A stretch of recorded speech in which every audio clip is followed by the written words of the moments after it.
La date n'entrera pas dans les annales de la démocratie. En ce mercredi 26 mai, les Syriens élisent leur président.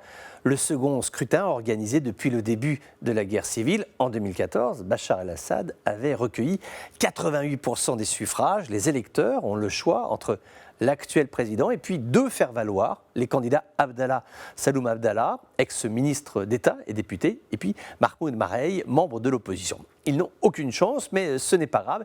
Ils ne sont pas là pour gagner, seulement jouer la comédie des bulletins de vote glissés dans l'urne, la soirée électorale retransmise en direct sur la chaîne de télévision nationale. Un jeu de dupes où personne n'est dupe, une élection pour rien.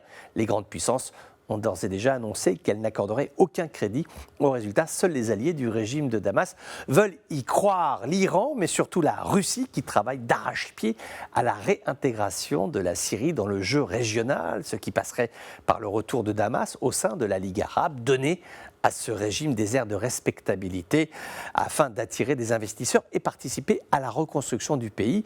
Tout ceci pourrait être validé, mais si la guerre était achevée. Or, c'est loin d'être le cas. L'armée de Bachar el-Assad ouvre le feu quasi toutes les semaines sur les zones de désescalade de la province d'Idlib. Le dossier kurde n'est pas réglé. Damas fustige le soutien des forces américaines aux Kurdes. Les Américains accusés de ponctionner les réserves de pétrole et de procéder à des transferts d'armes à destination de l'Irak voisine.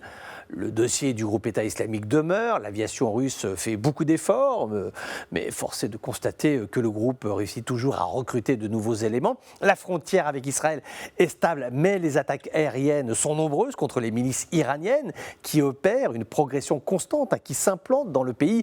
Acquisition immobilière, saisine d'exploitation agricole, réaffectation de noms de rues dans des villes et des villages pour célébrer la mémoire des ayatollahs iraniens. Bachar el-Assad se présente à cette présidentielle alors avec un bilan sécuritaire réel. Il est vrai que son régime a tenu, ça on ne peut pas lui retirer, même au prix exponentiel d'alliance avec la Russie et l'Iran. Sa stratégie consiste à se bâtir une légitimité par les armes.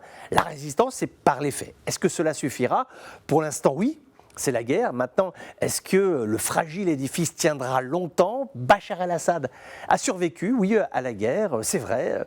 Mais le plus difficile n'est-il pas à venir? Le plus difficile, à savoir réussir à survivre à la paix.